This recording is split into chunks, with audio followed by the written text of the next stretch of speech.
Hey Ringside crew, welcome to the internationally known Dudes at Ringside Podcast. And now here's your host, Joe Panther III.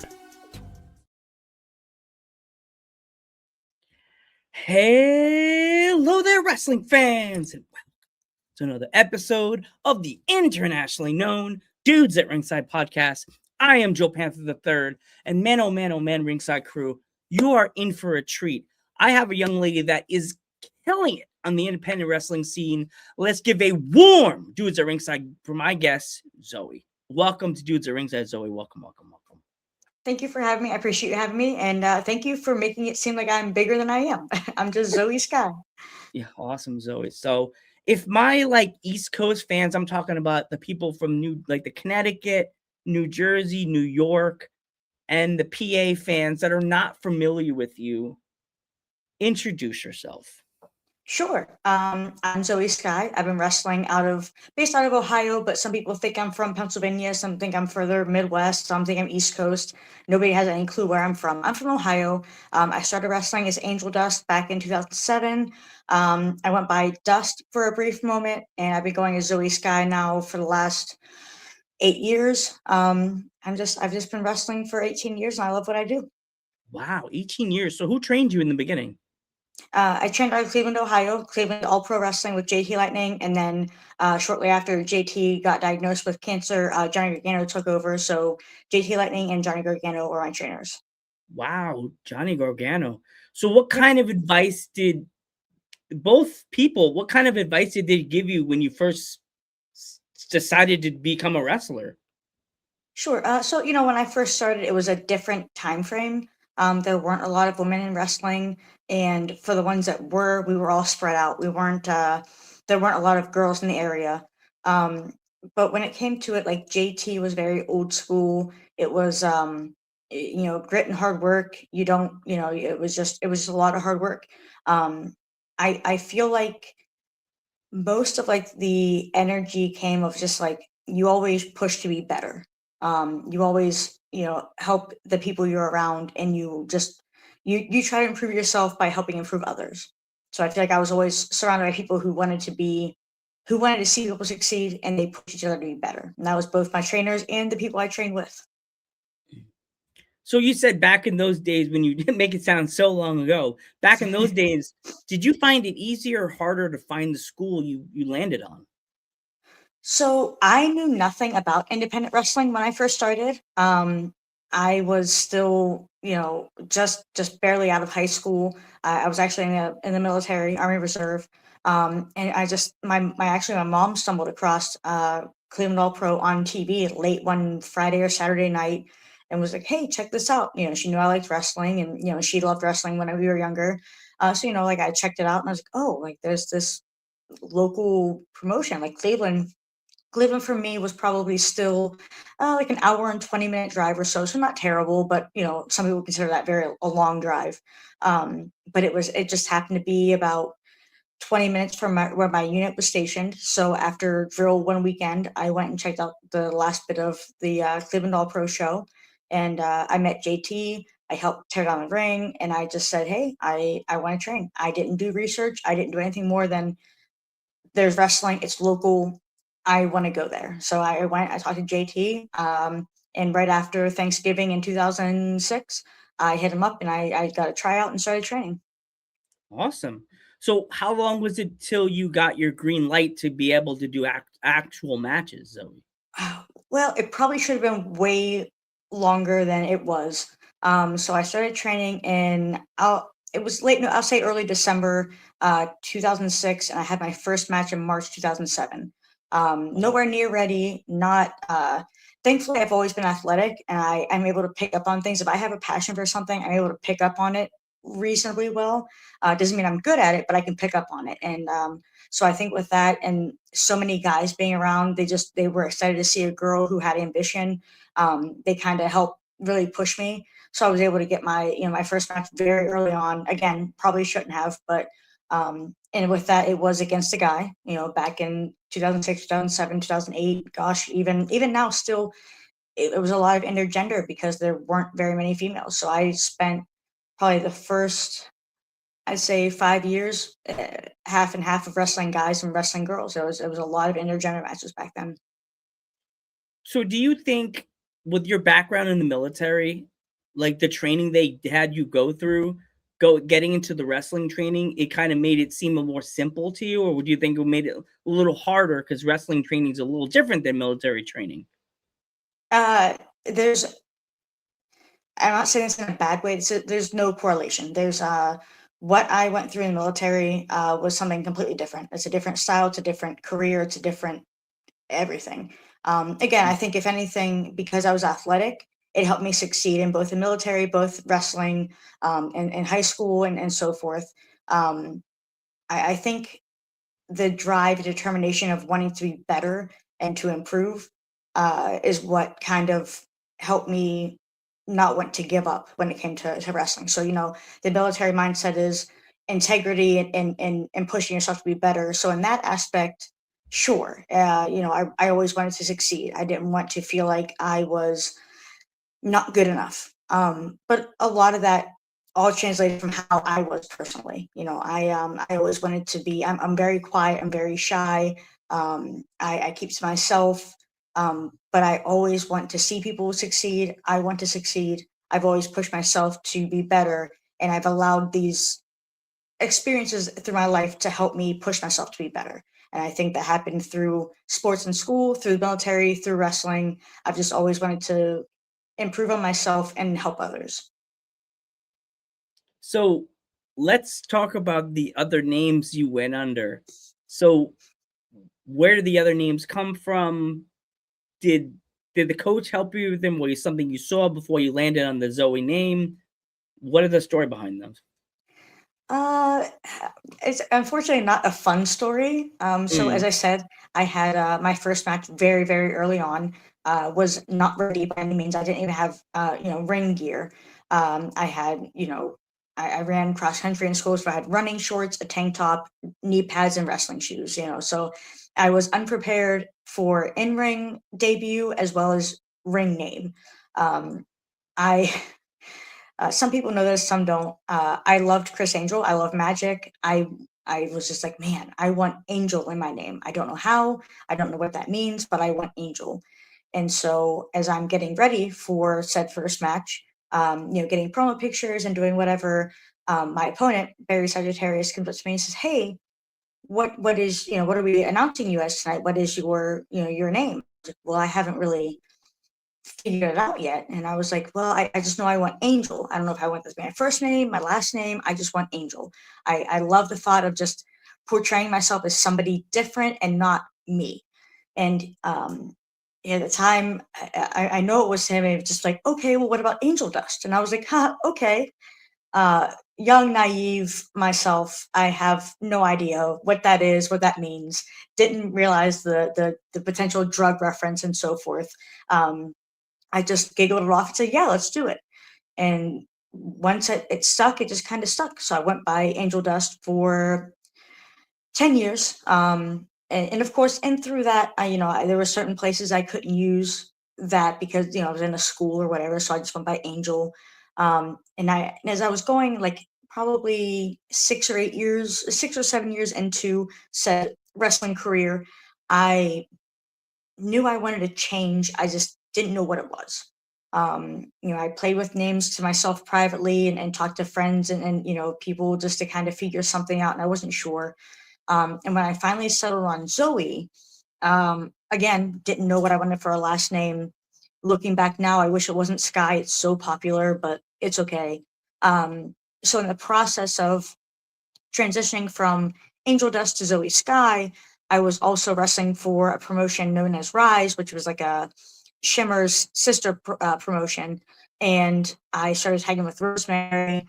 And just by default of the way things worked out, I went by Dust very briefly. So I dropped Angel, went by Dust, tagged with Rosemary there. And then once that kind of fizzled away, I just ran with Zoey Skye from then on. Wow. And I also recently saw you've had a lot of big opponents. You got a chance to wrestle now, which is in AEW, everybody's favorite glam queen, as I call her, because all the stuff that she does now in AEW. If everybody doesn't know, I'm talking about the Storm, Tony Storm. What was it Yep. like to wrestle Tony Storm? But it's one of those things. I'm always nervous before any match. But when I got to a situation where, especially with Rise, working with them and getting with Shimmer, I have I have so many experiences with so many talented girls that honestly I don't feel I ever belonged in the ring with. Tony Storm is one of them. Willow Nightingale, Mercedes Martinez. God, the list could go on and on. I'm very grateful. Again, nervous as could be. I didn't know what to expect. I didn't know how any of these girls were going to be and interact. But man, Tony, granted, she's not timeless Tony Storm as she is now. She was just Tony Storm, the punk rock chick. It was such a cool, like she was so cool. I was like, man, I'm not trying to impress her, but I don't want to let her down. And that's how I feel with any situation I'm in. I want the best match possible. I want to, I want these girls to know that I don't have to be the top girl anywhere. I don't have to be well known. I just want them to go through and have a great match and be very happy with what they have. And I feel like, boy, she carried me through that match, but that match with Tony really helped me gain a lot of confidence in myself to go, hey, you do belong with some of these girls that you should have been with years ago. I wish I'd gotten myself in a position to get on Shimmer way sooner than I did, get myself overseas, in Japan and the UK way sooner than I did. But once I got these opportunities with Tony Storm and all these other girls, God, Nikki Cross when she was Nikki Storm, just like all of this was like, they were such great experiences that I'm extremely grateful for. I just wish they had happened sooner to give me the motivation to get that confidence in myself to push myself further. Wow. I give you all the credit. I saw the pictures. I was looking through your Instagram that one day, and I was just after we booked, and I was like, oh my God, she's wrestled so many big names. Like before they went to the AEWs, and that's I give you all the kudos. That's so cool. Like, oh my gosh. And you said you got a chance to wrestle in Japan. Like, Yeah, what was twice. it like to take that trip? What was that trip like, Zoey? Man, nerve-wracking, very, very nerve-wracking. So I went with Stardom in 2018. I was there for 5 weeks, and then I went again in 2020, right before, like, as COVID was hitting, but I was able to stay the full 8 weeks, just wasn't able to wrestle the whole time. Again, something that I probably should have been able to do sooner in my career had I had the confidence in myself to get there. But it was nerve-wracking, just like anything. Again, I'm very shy and quiet. Minus the military, never really been like fully away from home, but thankfully because of that and then slowly progressing in wrestling, I was able to kind of get myself out there. Man, the first trip I was able to experience it with other girls that I traveled around with, and like kind of made me feel like I could, like I had somebody to go with that kind of guided me through my trip. The second tour, boy, I would get up every day. I'd go to train. I'd get up, go to the gym, go to training. We'd get back. I'd shower and say, hey, I'm going to go get lost. And I would just go check out the city. I love Japan. It's great over there. The wrestling is fantastic. I'm so grateful for the opportunities I got. If there's any place else that I could go as often as possible or just live, it would be Japan. Even if it wasn't for wrestling, but obviously the wrestling is fantastic. It's a great place to be, and I want to keep going back. Awesome. Since you said you're from Ohio, have you ever thought of coming east to like the Pennsylvanias, New Yorks, the wrestling scene over here in PA with the Philadelphias and the Pittsburghs, and also the New York wrestling scene? Have you ever thought of coming this side of the country to wrestle? Sure, I have. I have quite a few times. It probably has been a while now. I do have some shows coming up April of next year. As of now, I'm sure there'll be more, but right now I'm in New York. I'm in Buffalo. I'm in Buffalo for Nickel City Wrestling. I will be in upstate New York again in April. I've been to New Jersey. I've been to I just did a show in Long Island back in, I think, like October or so, maybe. Wow. Yeah, I've been up and down the East Coast. I don't think I've been any further up than maybe Delaware. So I'd like to go up, up to like Maine and so forth. I've been down, like I said, New York, New Jersey, New York City area, New Jersey, Maryland. I'll be back in Maryland in March as well. Wow. Down through the East Coast. I've been to North Carolina. So I really, honestly, I have been all over. It just hasn't been recently. Wow. You should definitely try to hit up PPW in Slatington, PA. That's where I go all Okay. the I feel like time. I've heard of them. And their champion, you may know their champion from the scene. It's Sammy Chaos. Sounds Mhm. familiar, but I have to see a picture or Yeah. something. But yeah. She's their champion. Danny Moe has Okay. been there too. That was in my Okay. intro. Danny Moe. She's been Yeah. there. She was champion. Sammy Chaos has been like mowing everybody down. It's just like Okay. I'm pretty much my emoji is me in the background, like, and it's like pretty much the Simpsons one. Stop! They're already dead. Like she's mowing down everybody. Give him a That's chance. funny. Let him win. Let him get 1 or 2 hits before you destroy them, Sammy. So I also saw you have merch. Like Mhm. if any of my fans want to pick up any T-shirts or anything of yours. Oh yeah. Ron I was Jake. about to say it must be a cup. Oh yeah. Yeah, Oh yeah, wow. just take your yeah. That's cool. Like, is there anywhere is there like a website or like do you have them on hand when you're at shows? So I always have stuff on hand at shows. Again, I pack for the weekend. So this logo I have on stickers. I have drawstring bags. I have T-shirts. I took down the website. The website wasn't doing as well as I wanted, but I always have stuff on hand at shows. But fans can also buy stuff. Hit me up on social media. All of my social medias are at Zoey Skye Pro. Just hit me up. I have Cash App, Venmo, PayPal. I can do that where I can just have everything put together and have it, take to the post office and send it out.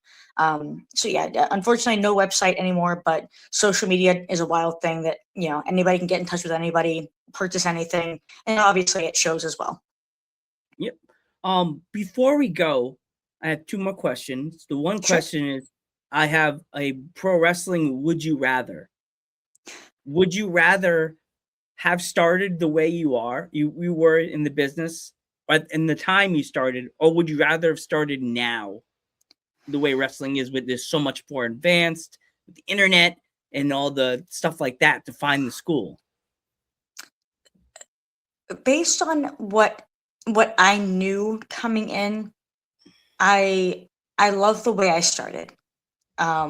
Again, very young and naive. I didn't know who or what anything was. God, the idea of knowing about so much now is great, but I feel like what I got to experience, well, a lot of girls and a lot of just pro wrestlers got to experience, it's not the same as it was. Yeah, social media was a thing, the internet was a thing, but it wasn't quite as easy. It was easy access, but it wasn't the norm. So I'm glad I got to be a part of what I have. I'm very grateful for everything that I've had. I don't want to change anything other than just improving and progressing and improving myself. So I think that for as much as everything we have now is great, I think for me, I would much rather. I'm glad I started when I did. Awesome. So my last question with you, with it being Women's Wrestling Month, if you had to create your own women's wrestling, independent wrestling, mostly, Mount Rushmore, who would be on your Mount Rushmore of Boy, indie I've wrestling? never thought of that. Weirdly enough, You could there's always so do many. indie one, and you could do a regular one. Oh man. And the worst part is when I started, I was around so many girls that had such a hype. God, Sarah Del Rey, Portia Perez, all these girls who were top notch, who one way or another kind of went on to their different things. One's a coach, one went on to personal life, but like having those girls now would probably change that because of how much they could have really, really continued to impact independent and TV professional wrestling. Um, just for the sake of growing up and who I knew and what I loved. First two off the top of my head, Lita and Victoria. They were by far my two favorite wrestlers of all time. They came through at a time where it was lingerie and it was pretty, but it was also badass, and we were here to kick ass. Both of them turned, the Attitude Era and women's wrestling from the Diva era to into that Attitude Era to really push things to progress. It's looking back, it's unfair to not include people like, Molly Holly, Jacqueline, Jazz, because that they weren't the forefront of things. But looking back, like now to what I saw, these are all the girls that really push for things to be better. I feel like it's so unfair to put girls and or anybody at that status. Like Lita, Victoria, God, Trish Stratus, and I think Mickey James would by far be like, they are the core group of girls, and they still continue to push wrestling to be better, from what it was then to what it is now and to what it is in the future. So I think those are like my four main girls that are like, these are the go-to, these are my Mount Rushmore, so to speak. Awesome, Zoey. Again, I want to thank you so much for coming on the podcast. If my fans want to follow you on social media, how can they find you? Sure. Instagram, Twitter, even Facebook, all of my tags are the same, at Zoey Skye Pro. Those are my three main. Again, I also have a couple of others, but those are my main threes. Facebook, Instagram, Twitter, Zoey Skye Pro. Awesome. If you want to follow Dudes at Ringside, you can follow them on Instagram under Dudes at Ringside Podcast. If you want to follow us on Facebook, it's The Real Dudes at Ringside. You can follow me on my personal Instagram. It is Joe Panther, the third, the 3, and the ERD, not the full word, because that would make me look too important. Thank you so much, Zoey. I am Joe Panther the third. I'm Zoey Skye. And we will catch you in the next one.